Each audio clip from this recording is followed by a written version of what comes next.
Hayatta değerli olan hiçbir şey mücadelesiz kazanılmaz. Zeki insanlar hep dertlidir. Zeka iyi bir şey değil. Beyin sürekli analiz halinde. Biri sana bir hareket yaptığında ne amaçla yaptığını anında anlayıp kendine mis gibi dert ediniyorsun. Ama aptallara bak, dünyadan haberleri yok. Bu hayat aptallara güzel, zekilere zindan. Anlamayanlar için dilimi, değersizler için kalbimi yormadığım günden beri mutluyum. Arsız güçlü olunca haklı suçlu olurmuş. İnsanların az bir kısmı mutlu, bir o kadarı ise mutsuzdur. Geri kalanların tümü mutlu gibi görünen mutsuzlardır. En güvendiğin insanların bir yanılgıdan ibaret olduğunu anlayınca köşene çekilirsin. İnsanların ikiyüzlü olması sizi hala şaşırtabiliyorsa iyi bir insansınız demektir. Gerektiği yerde çekinmeden hayır demesini bilen kişi, geçmişte dediği evetlerin pişmanlığını yaşayan kişidir. Dünyada kendi ayıbını görmeyen kişi, başkalarının kusurunu arama gafletinde bulunur. Akıllı insan kimseyle yarışmaz, böylece kimse onunla yarışamaz. Kimseden daha iyi olmadığınızı anlayacak kadar mütevazi, herkesten farklı olduğunuzu kavrayacak kadar bilge olun.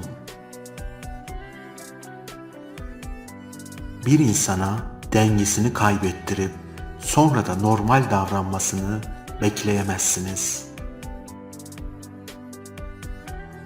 Zekasını beğendiğin birinin görüntüsünü merak etme. Zekasını kullanmayan birinin ise görüntüsünden etkilenme. Ayna benim en iyi arkadaşımdır. Çünkü ben ağladığımda o asla gülmez. İnsan beklentisi kadar mutludur. Formül sıfır beklenti, sonsuz mutluluk. Elmas nasıl yontulmadan kusursuz olamazsa, insan da acı çekmeden olgunlaşamaz. Önemli olan sözler değil, davranışlardır. Sevdiğini söyleyen biri yerine, sevgisini gösteren birine inanın. Mesela bir kuş kanadı kırıldı diye ölmez ama kanadı kırıldığı için kahrından ölür. Sana halimi başka türlü nasıl anlatabilirim bilmiyorum. Davranışlar kelimelerden daha fazla konuşur, daha çok şey ifade eder. İnsanoğlu çocukluktan sıkılır ve büyümek için acele eder. Ne var ki çocukluğunu özler. Para kazanmak için sağlığını yitirir. Sonra sağlığını geri almak için de servet öder. Hiç ölmeyecekmiş gibi yaşar. Ancak hiç yaşamamış gibi ölür. Mutlu insanlar her şeyin en iyisine sahip olanlar değil, sahip olduklarını kaybetmeyecek kadar çok sevenlerdir. En güvendiğin insanların bir yanılgıdan ibaret olduğunu anlayınca köşene çekilirsin. Aşırı hız yapan hayaller gerçeklere çarparak durur. Kalabalığa karışmak hiçbir yetenek gerektirmez ama yalnız ve dik durmak gerçekten çok şey gerektirir. Afrika'ya ilaç göndermeye karar vermiştik. Fakat hepsinin üzerinde tok karnına yazıyordu.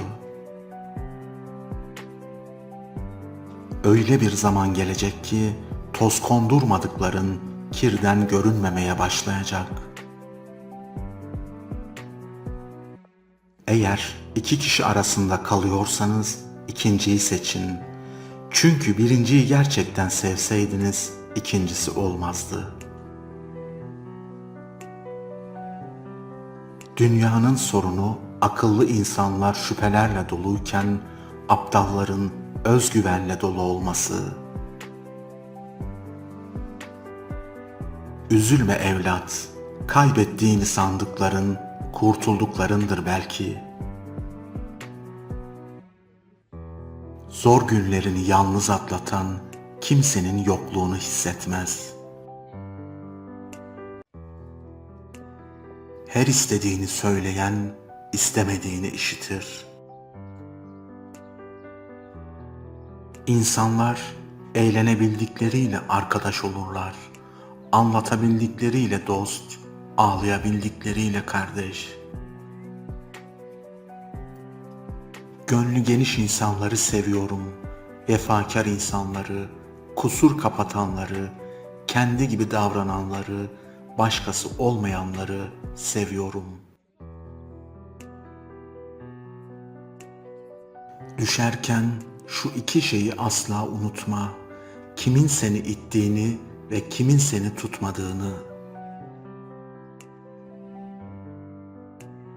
Küçük kafalar kişileri, orta kafalar hadiseleri, büyük kafalar fikirleri konuşur.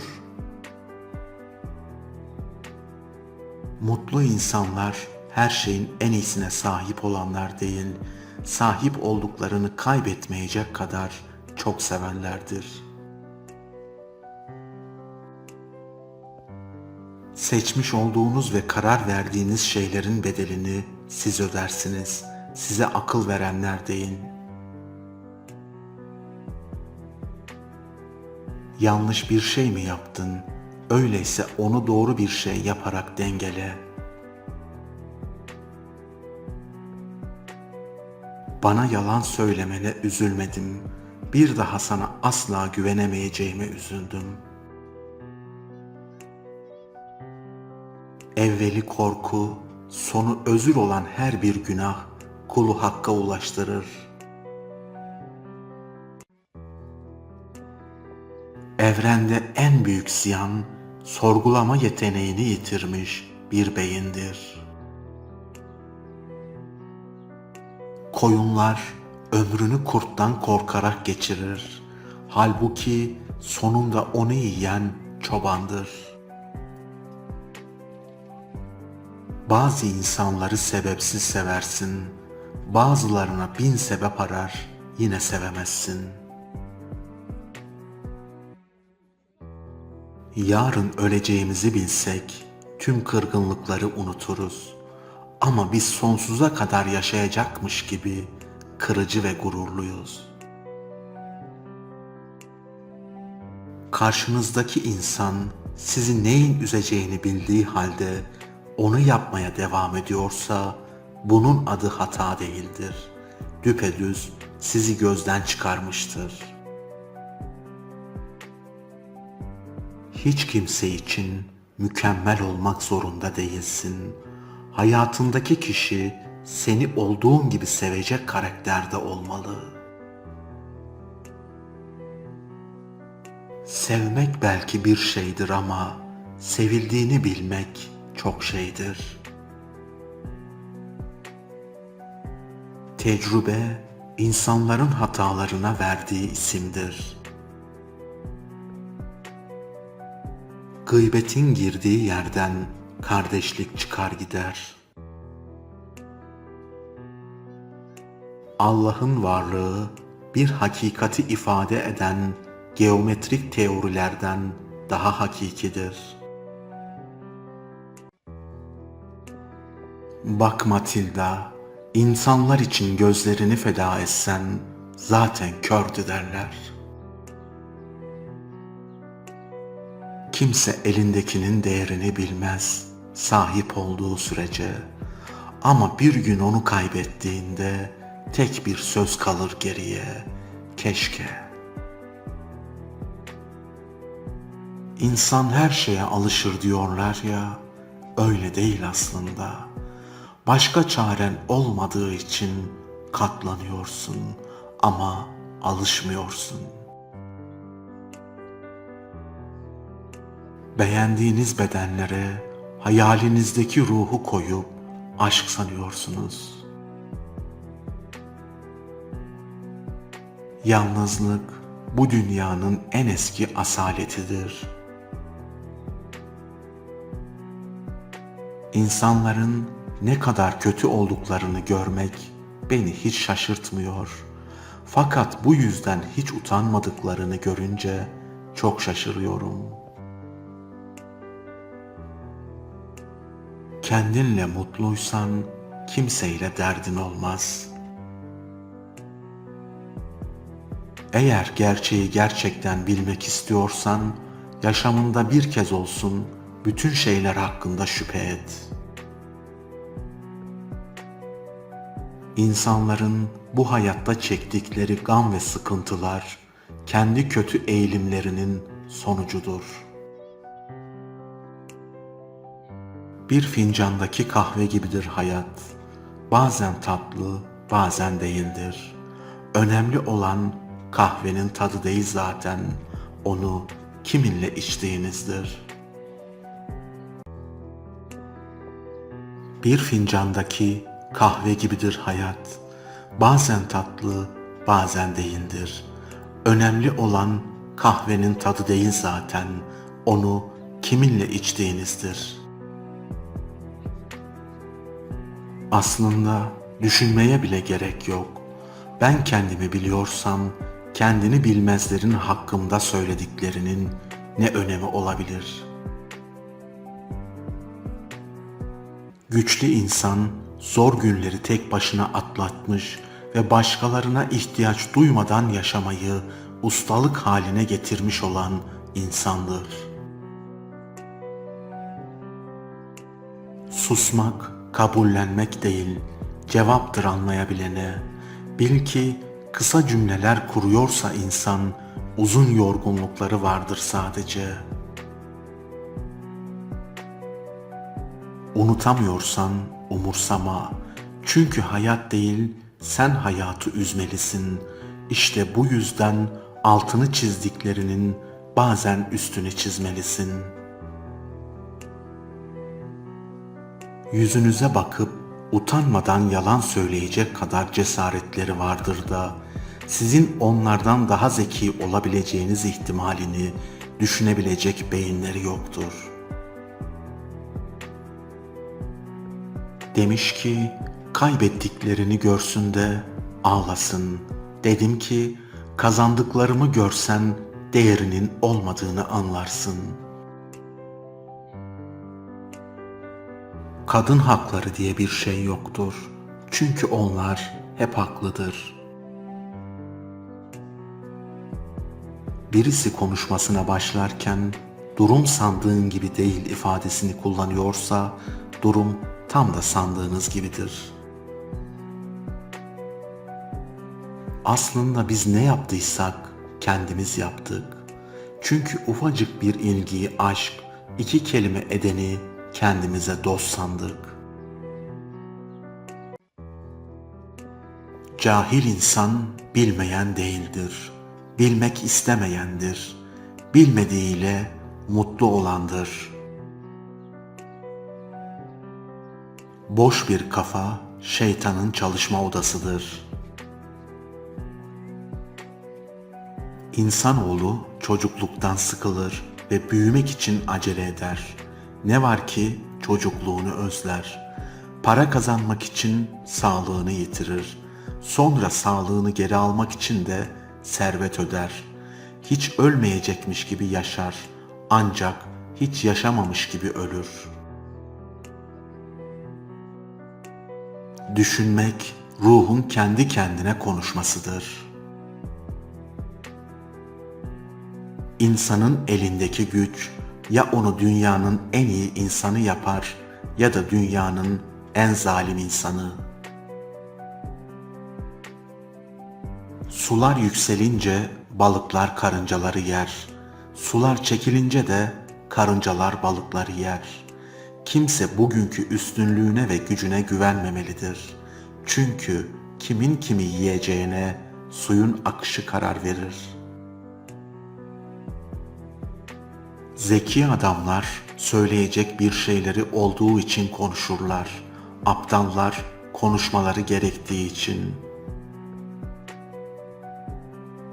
Bilirken susmak, bilmezken söylemek kadar kötüdür.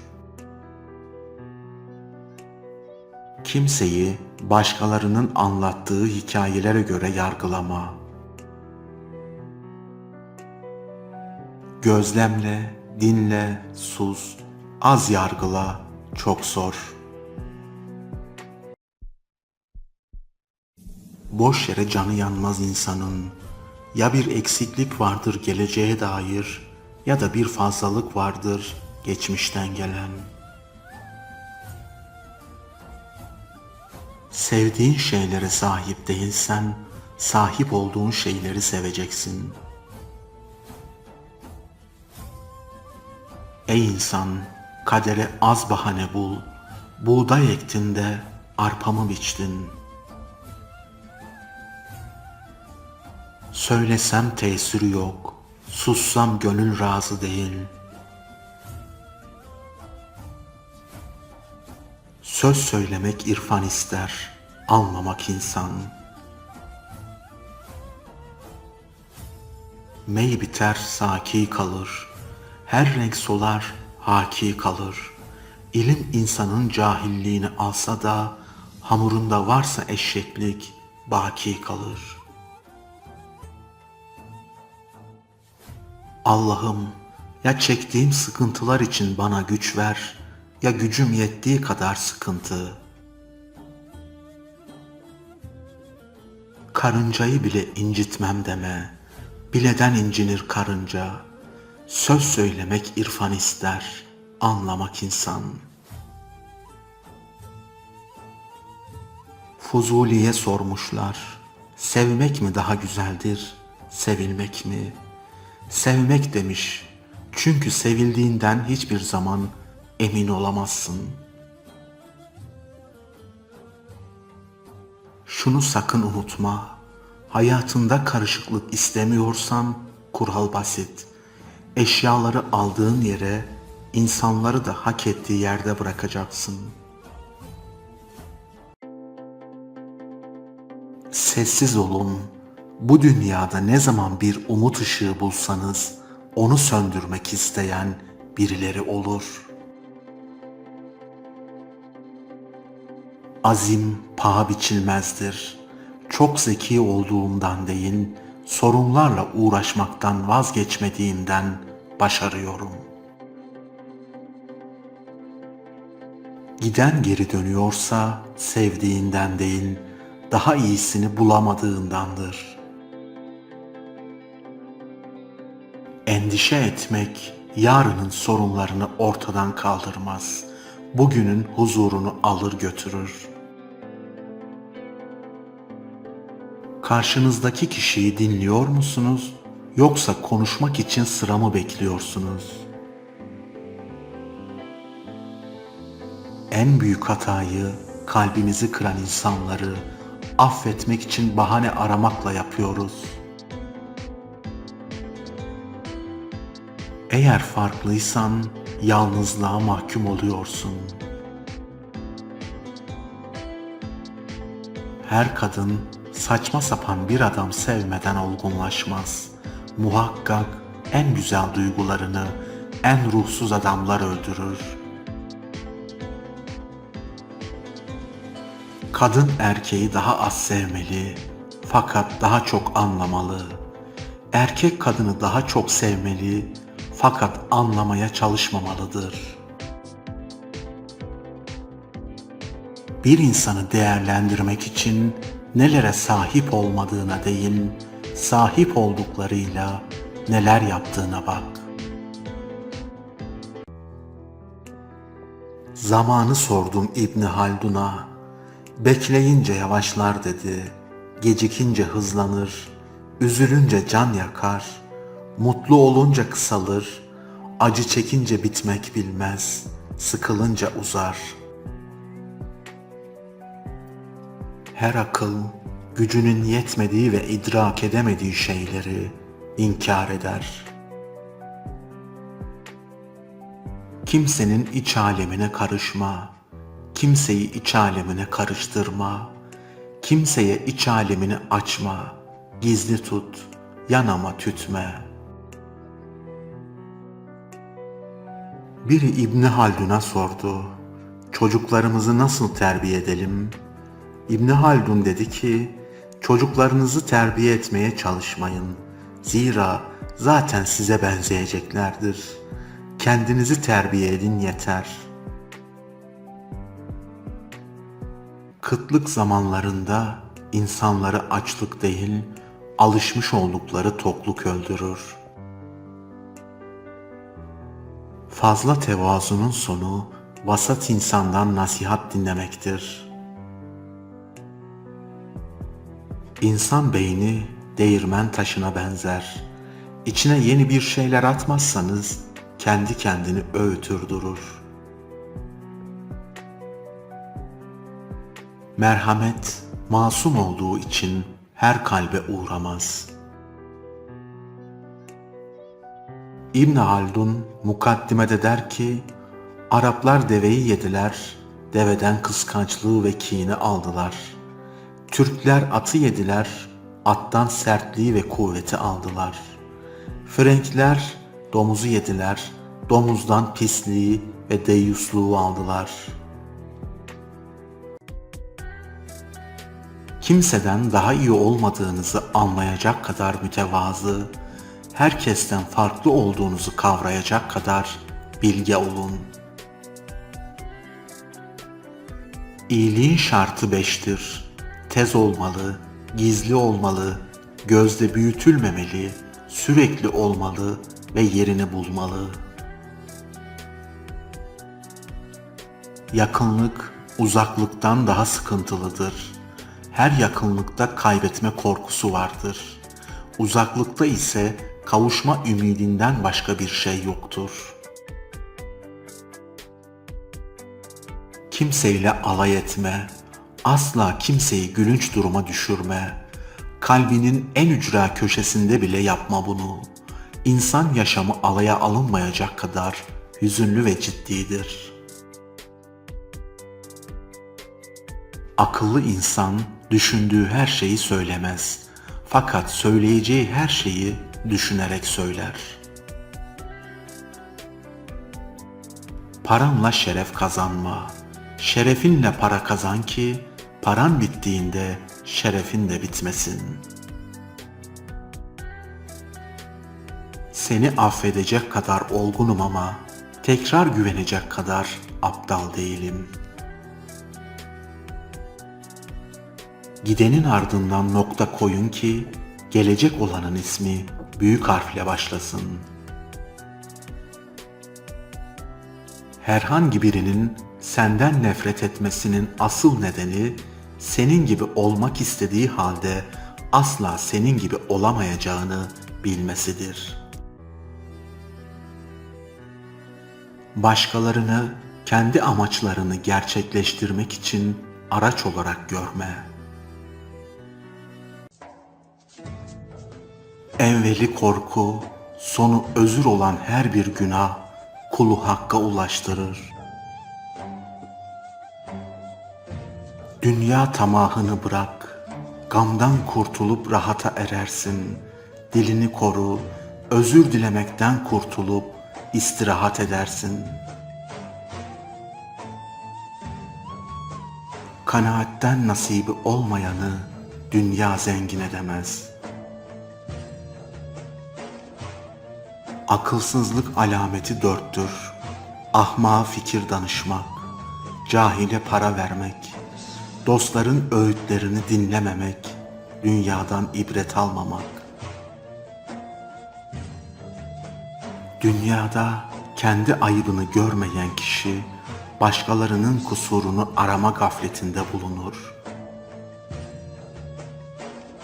Dünyanın geçen kısmı hülya, kalan kısmı hayaldir. Gıybetin girdiği yerden kardeşlik çıkar gider.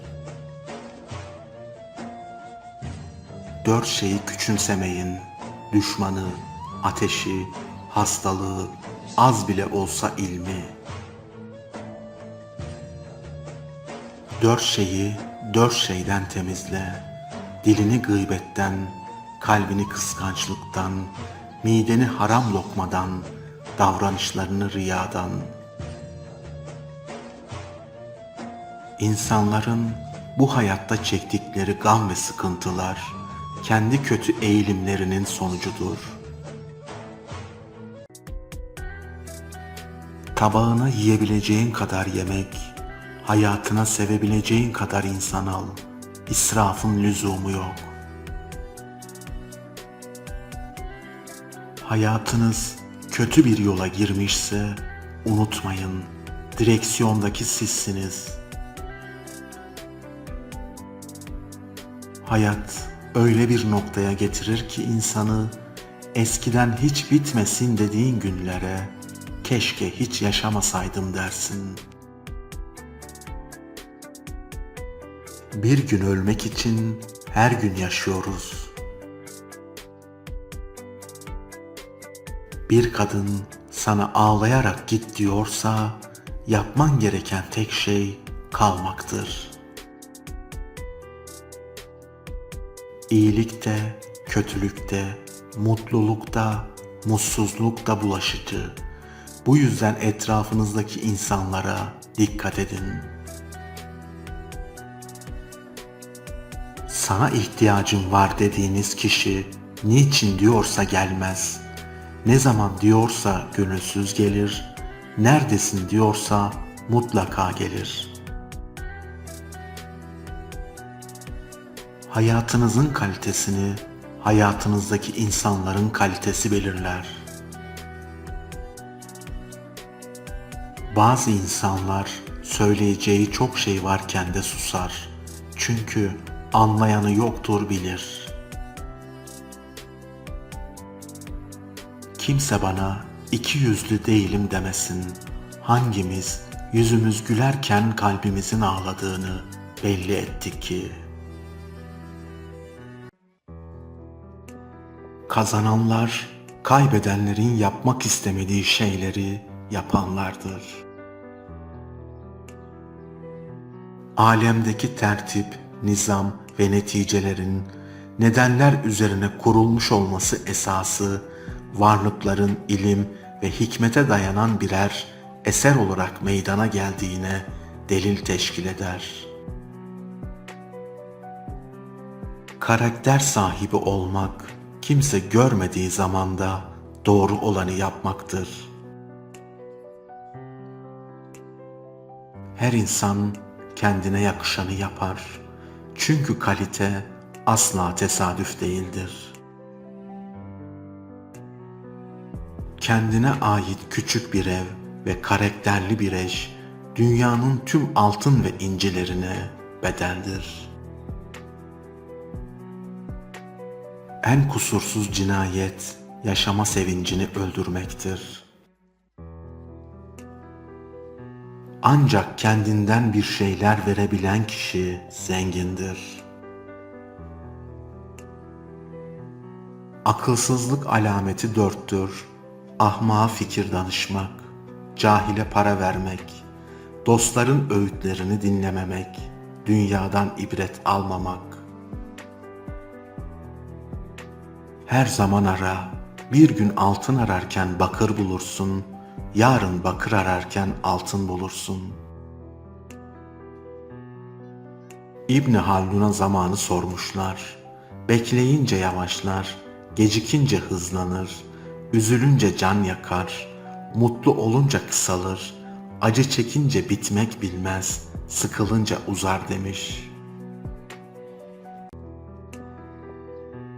Birilerinin gözyaşları üzerine kurulan her mutluluk, günü geldiğinde en dayanılmaz acılarla intikamını alır. Hata yapmayan insan yoktur. Kişinin insanlıktaki derecesi, hatalarını kabul edip düzeltmek için gösterdiği gayret ve titizlikle ölçülmelidir. Senin sessizliğini anlamayan, muhtemelen senin sözlerini de anlamaz. Kişiye hatası söylenmezse, kabahatini hüner zanneder. Işığa kavuşmak için karanlığa meydan okumak gerekir. Bir defa aldatan kişiyi affedersen seni yine kullanır. Çünkü ihanet bir ruh hali değil, karakterin dökülüş biçimidir. Bilmediğini bilmek en iyisidir. Bilmeyip de bildiğini sanmak tehlikeli bir hastalıktır.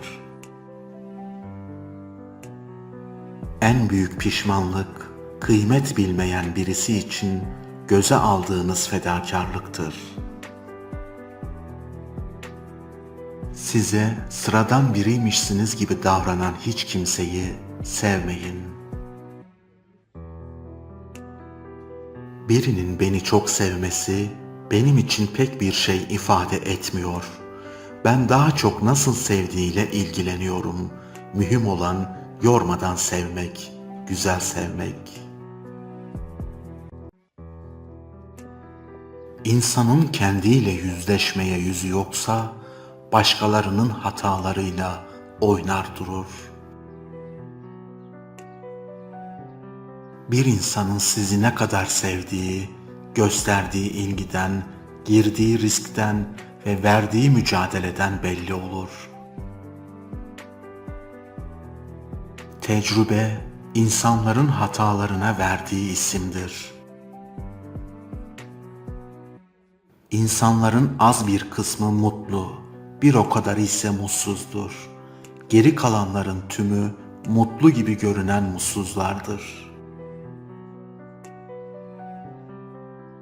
Size sıradan biriymişsiniz gibi davranan hiç kimseyi sevmeyin. İnsanı en çok yıpratan şey iyi niyetidir.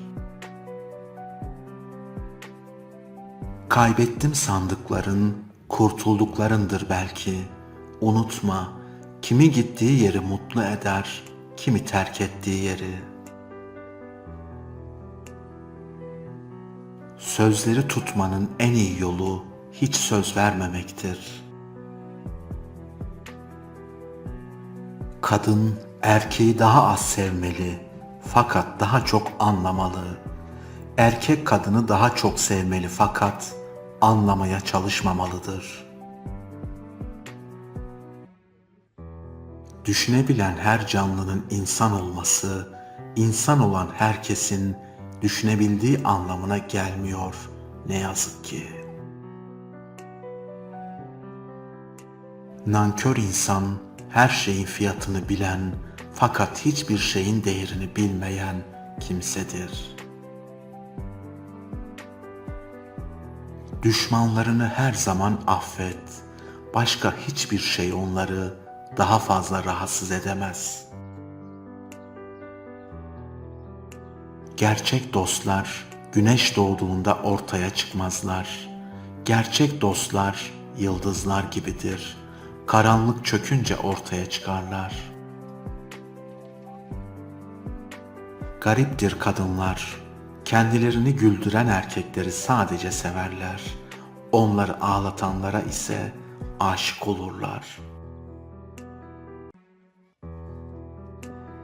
O kadar çok hayal ettim ki seni, bir hayalden ibaretsin artık. İyi bir kadınla iyi bir erkek birlikte değildir. Çünkü kadınlar kötü erkeklere aşık olup iyi erkeklerle dertleşir.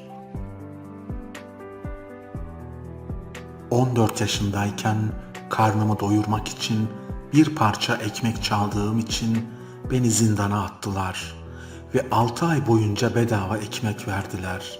Hayatın adaleti budur.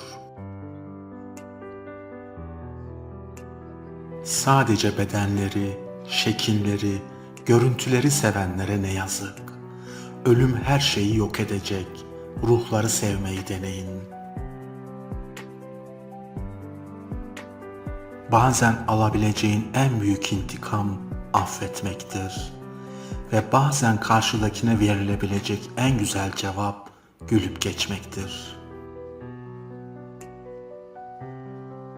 Kimse senin dalgalarla nasıl boğuştuğuna bakmaz.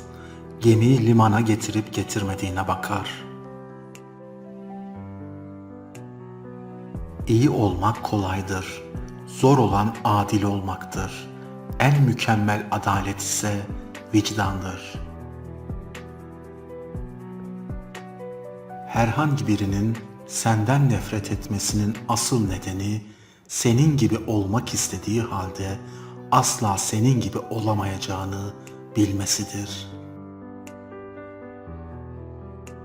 Hırsızlık, para, mal mı çalmaktır? Saadet çalmak hırsızlık olamaz mı? Solması için gülü dalından mı koparmalı? Pembe bir gonca iken gül dalında solmaz mı? Öldürmek için silah hançer mi olmalı? Saçlar bağ, gözler silah, gülüş kurşun olamaz mı? Beni mahveden şey bana yalan söylemiş olman değil, sana bir daha inanmayacak olmamdır. Ne kadar kızarsam kızayım, bir tebessümüne yenik düştüğüm insanlar var. Pek çok insan hoşlanmadığı insanları etkilemek ve istemediği şeyleri almak için henüz kazanmadığı paraları harcar. Sen iyiysen herkes iyidir zaten. Mesele sen kötüyken sana iyi olandır. İşte onu kaybetme. Kaliteli insan ona gösterilen güler yüz ve samimiyetten cesaret bulup haddini aşmayandır. Hayatın değişmez kanunu, basit insanlar hep ilgi alaka görür, kaliteli insanlar hep yalnızdır. Bazı insanlar size sadık değildir. Size olan ihtiyaçlarına sadıktır. İhtiyaçları değiştiğinde sadakatleri de değişir. Her nereye gidersen git, yolun sonunda yine kendinle karşılaşırsın. İyi kararlar tecrübe sayesinde alınır. Tecrübe ise kötü kararlar sayesinde kazanılır. Bir insan sadece iki şey vasıtasıyla bir şeyler öğrenir. Biri okumak, diğeri akıllı insanlarla birlikte olmak.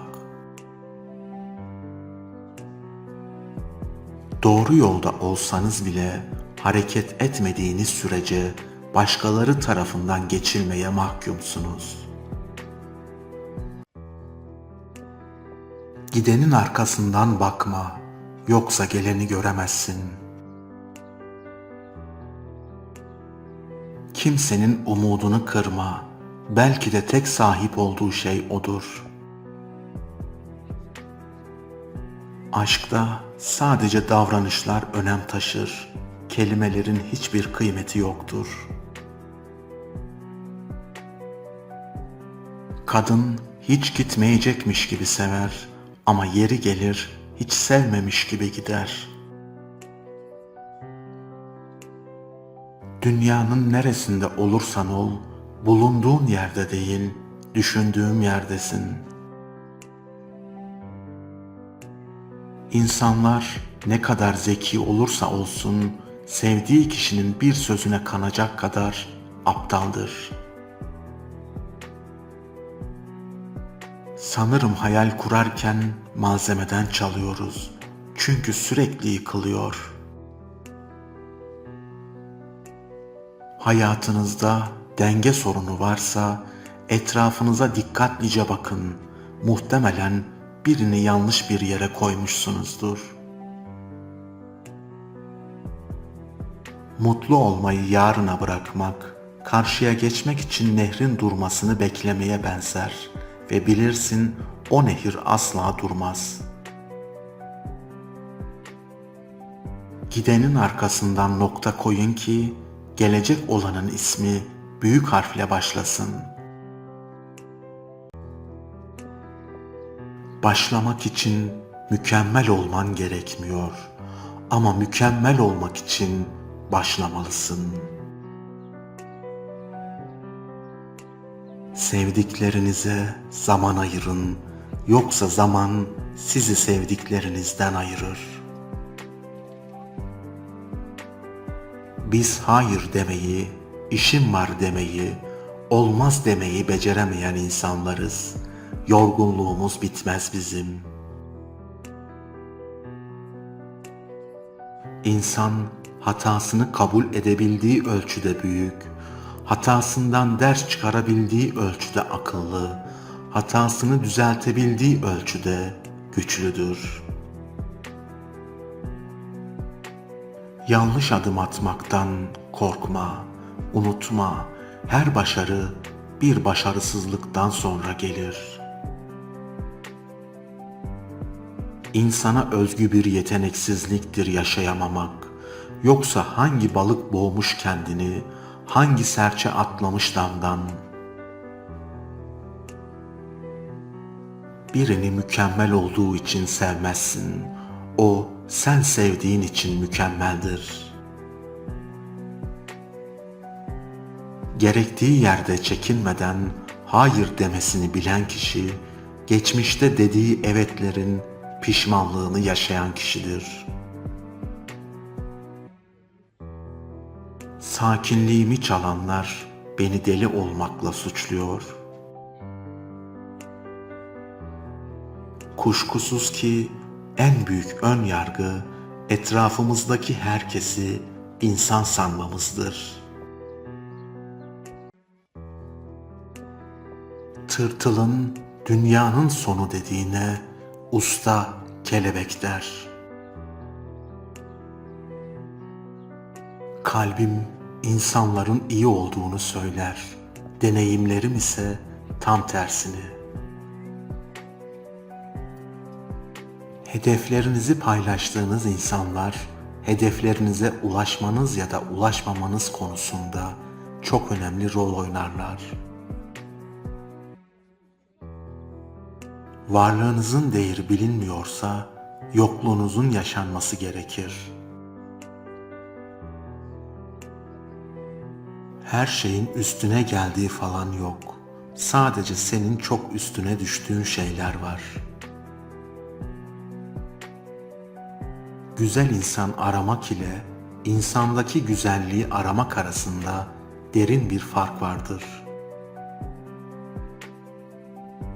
İnsanların gerçekten ne düşündüklerini öğrenmek için söylediklerinden çok yaptıklarına dikkat edin. İşi bilen yapar, az bilen akıl verir, bilmeyen eleştirir, yapamayan çamur atar. Bazen olmuyor, hatta o kadar güzel olmuyor ki ancak bu kadar güzel olmayabilirdi diyorsun. Bir gün her şey yoluna girerse umarım hala hevesim ve isteğim kalmış olur. Yapmacık olup sevilmektense kendim olup nefret edilmeyi tercih ederim. Kendin ol. Çünkü insanlar seni olduğun gibi sevmiyorlarsa, olmaya çalıştığın kişi olarak da sevmeyeceklerdir. Kalp denize benzer. Fırtınaları, sakin zamanları ve taşkınlıkları vardır. Bazense derinliklerinde inciler gizlidir. Bir çocuk matematikte kötü, teniste iyi ise çoğu insan o çocuğa matematik dersi aldırır. Oysa ben tenis dersi aldırırım. Bazı insanlar kırmaktan korkarlar. Çünkü kırılmak ne demek iyi bilirler. Yanlış insanlar zaman kaybı değil, doğru insanları algılamak için birer öğretmendir. İyi niyetli insanlar yalana çabuk kanarlar ama boşa giden iyi niyeti asla unutmazlar. Zeki adamlar söyleyecek bir şeyleri olduğu için konuşurlar. Aptallar konuşmaları gerektiği için. Hayatta kimseyi değiştiremezsin ve kimse için değişmemelisin. Ne sen başkası için mecburi istikametsin, ne de başkası senin için. Yorma kendini, bırak. Hayatına eşlik etmek isteyenler seninle gelsin. Şu üç şey boşunadır. Aptala nasihat etmek, cahil ile tartışmak, ikiyüzlü ile dost olmak. Kimsenin umudunu kırmayın. Belki de sahip olduğu tek şey odur. Bir gün bazı insanlar için sadece bir anı olacaksınız. Elinizden gelenin en iyisini dürüstçe yapın ki güzel hatırlanın. Geç de olsa öğrendim. İyi giden şeylerin sırrı kimseye hiçbir şey söylememekmiş. Aslında insanı en çok acıtan şey hayal kırıklıkları değil, yaşanması mümkünken yaşayamadığı mutluluklardır. Olgunlaşmamış sevgi der ki, seni seviyorum çünkü sana ihtiyacım var. Olgunlaşmış sevgi der ki, sana ihtiyacım var çünkü seni seviyorum. Ölümün olduğu bu dünyada hiçbir şey ciddi değildir aslında. Bilirken susmak, bilmezken söylemek kadar kötüdür. İnsan ne yaşarsa yaşasın en çok kendi etkilenir. Üzgün olduğunuz zamanlarda birileri gelir ve sizi anladığını, en az sizin kadar üzüldüğünü söyler. Külliyen yalandır bu. Hiç kimse sizin acınıza sizin kadar üzülemez. Asırlar önce yaşayıp ölen büyük bilim adamlarıyla tanışıp görüşme fırsatını sadece kitaplar verir. Bütün büyük işler küçük başlangıçlarla olur. Bu yaşıma gelene kadar öğrendiğim en muazzam şey tepkisiz kalabilmek. İnanılmaz kırılmış, şaşırmış ya da üzülmüş olsam bile her şeyin olabilirliğini, herkesin her şey yapabileceğini kabullenmek. Bir insanı değerlendirmek için nelere sahip olduğuna değil, sahip olduklarıyla neler yaptığına bak. Mutluluk aramakla bulunacak bir şey değildir. Onu inşa etmek gerekir. Dinlemek, karşıdakine sen varsın, sana değer veriyorum demenin en kestirme yoludur. Şükür duygusunun iki kaynağı vardır. Sahip olduklarının bilincinde olmak ve onların her an kaybolabileceğinin farkında olmak. Aklına güvenen insan yaşamdan korkmaz. Karşısına sorunlar çıktıkça bir yolunu bulup onları çözeceğine inanır. Bu inanç onun kendine güveninin temeli olur. Mutlu olmak istiyorsan yanındakini de mutlu etmeyi bil. Bunun adı biz bilincidir. Bir insanın olgunluğu, öfkesini ne kadar yönetebildiğinden anlaşılır. Olgun insan kızmayan değil, öfkesini iyi yönetebilen insandır. Mükemmel değil, iyi insan yetiştirmeyi hedefleyin. Unutmayalım, soru soran öğrenir, öğrenen gelişir, gelişen güçlenir. Sizin çocuğunuz soru sormak, öğrenmek, gelişmek ve güçlü biri olmak için doğdu. Ona yardımcı olun. İnsanın kaçamayacağı en büyük otorite kendi vicdanıdır. Sorumluluğun gelişmesi için insanın sorumluluk alabileceği bir ortamda yetişmesi gerekir. Gerektiği yerde çekinmeden hayır demesini bilen kişi, geçmişte dediği evetlerin pişmanlığını yaşayan kişidir. Doğru bildiğin şeyleri yapman yüzünden kaybettiğin biri varsa, kaybedilmeyi hak etmiştir. Suya düştüğünüz için değil, sudan çıkamadığınız için boğulursunuz. Eskiden yalnız kalmaktan korkardım. Şimdi ise yanlış insanlarla çevremin dolmasından korkuyorum. İyi insanların tek ikiyüzlülüğü, canları yanıyorken gülüyor olmalarıdır. Kötüyü ve yanlışı affedecek kadar iyi olsan da asla ve asla onlara bir şans daha verecek kadar saf olma.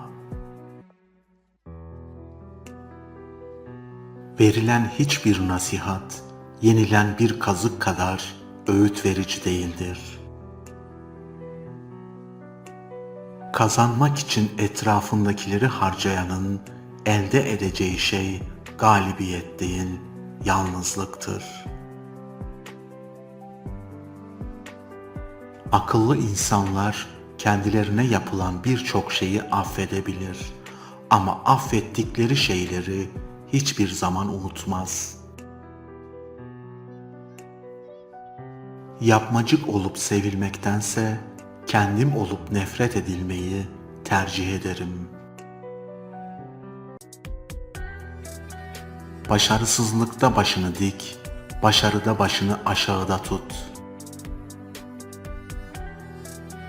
Ben ona ne yaptım sorusuna yanıt arama. Muhtemelen iyilik yapmışsındır. İçi dışından yorgun olanlara değmeyin. Bilginin en büyük düşmanı bilgisizlik değildir, bildiğini zannetmektir. Herkes senin yaralarını sarmak ister ama hiç kimse seninle kanamak istemez. Kirli bir camdan bakıp herkesi ve her şeyi kirli sanıyorsunuz. Doğru bildiğin şeyleri yapman yüzünden kaybettiğin biri varsa kaybedilmeyi hak etmiştir. Aslında düşünmeye bile gerek yok. Ben kendimi biliyorsam kendini bilmezlerin hakkımda söylediklerinin ne önemi olabilir? Bazı insanlar size sadık değildir. Size olan ihtiyaçlarına sadıktır. İhtiyaçları değişince sadakatleri de değişir. Ve öyle bir gün gelecek ki tanıdığın her insan yüzünden biraz daha yalnızlaştığını göreceksin. Bir eylemin ahlaklı sayılabilmesi için hiçbir çıkar taşımaması gerekir. Gençlikte günler kısa, yıllar uzun, yaşlılıkta günler uzun, yıllar kısadır. Cömertliğin 3 belirtisi vardır. Sözünün eri olmak, gereksiz yere övünmemek ve sorgusuz sualsiz bağışlamaktır. Hayatın çeşitli güçlüklerine karşı üç şey hediye edilmiştir: ümit, uyku ve gülmek. Söylediklerimizden çok söylemediklerimize pişman oluruz. Dile getirilmemiş düşünce gidilmemiş yoldur. Düşünmeden konuşmanın cezası sonradan düşünmeye mahkum olmaktır. İçimizdeki yasanın adı vicdandır. Aklımda merak, şüphe ve saygı uyandıran iki şey vardır: üzerimde parlayan gök ve içimdeki ahlak yasası. Başkalarını kendi amaçlarını gerçekleştirmek için araç olarak görme. Eğer bir çocuk kötü davranışlarından ötürü cezalandırılır, iyiliğinden ötürü ödüllendirilirse, bu durumda o sadece ödül için doğru davranacaktır. Bütün çiçekleri koparabilirsiniz ama baharın gelişini engelleyemezsiniz. Neden şiirlerimi çalıp sevgiline kendi şiirlerinmiş gibi okudun postacı? Üstad, şiir yazanın değil, ihtiyacı olanındır. Benim o şiirlere ihtiyacım vardı. Her insanın kalbini ısıtan bir ses tonu vardır. Kimi sabrından susar, kimi saygısından, kimisi de sevgisinden.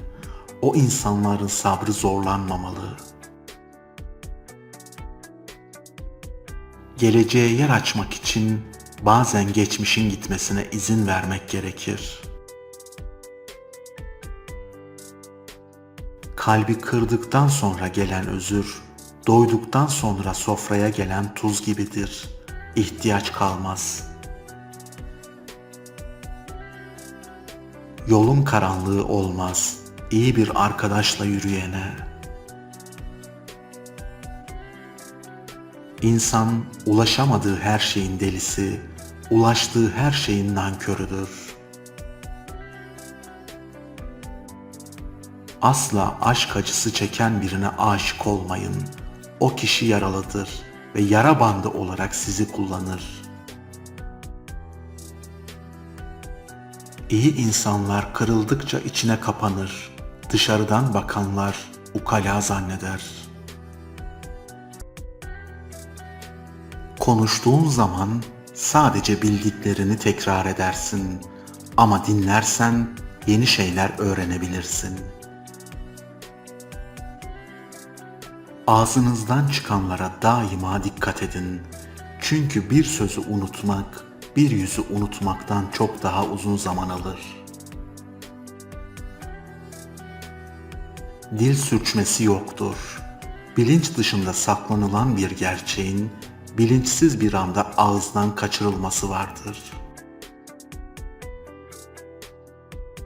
Birisi konuşmasına başlarken durum sandığın gibi değil ifadesi kullanıyorsa durum tam da sandığınız gibidir.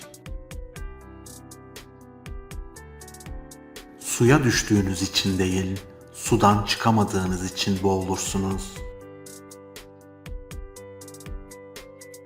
Bazılarına hiç güvenmedim. Onlar da beni hiç yanıltmadılar. Nankör insan, her şeyin fiyatını bilen fakat hiçbir şeyin değerini bilmeyen kimsedir. Aklımda merak, şüphe ve saygı uyandıran iki şey vardır: üzerimde parlayan gök ve içimdeki ahlak yasası.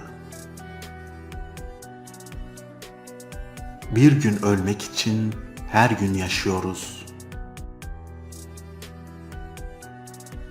Bütün çiçekleri koparabilirsiniz ama baharın gelişini engelleyemezsiniz.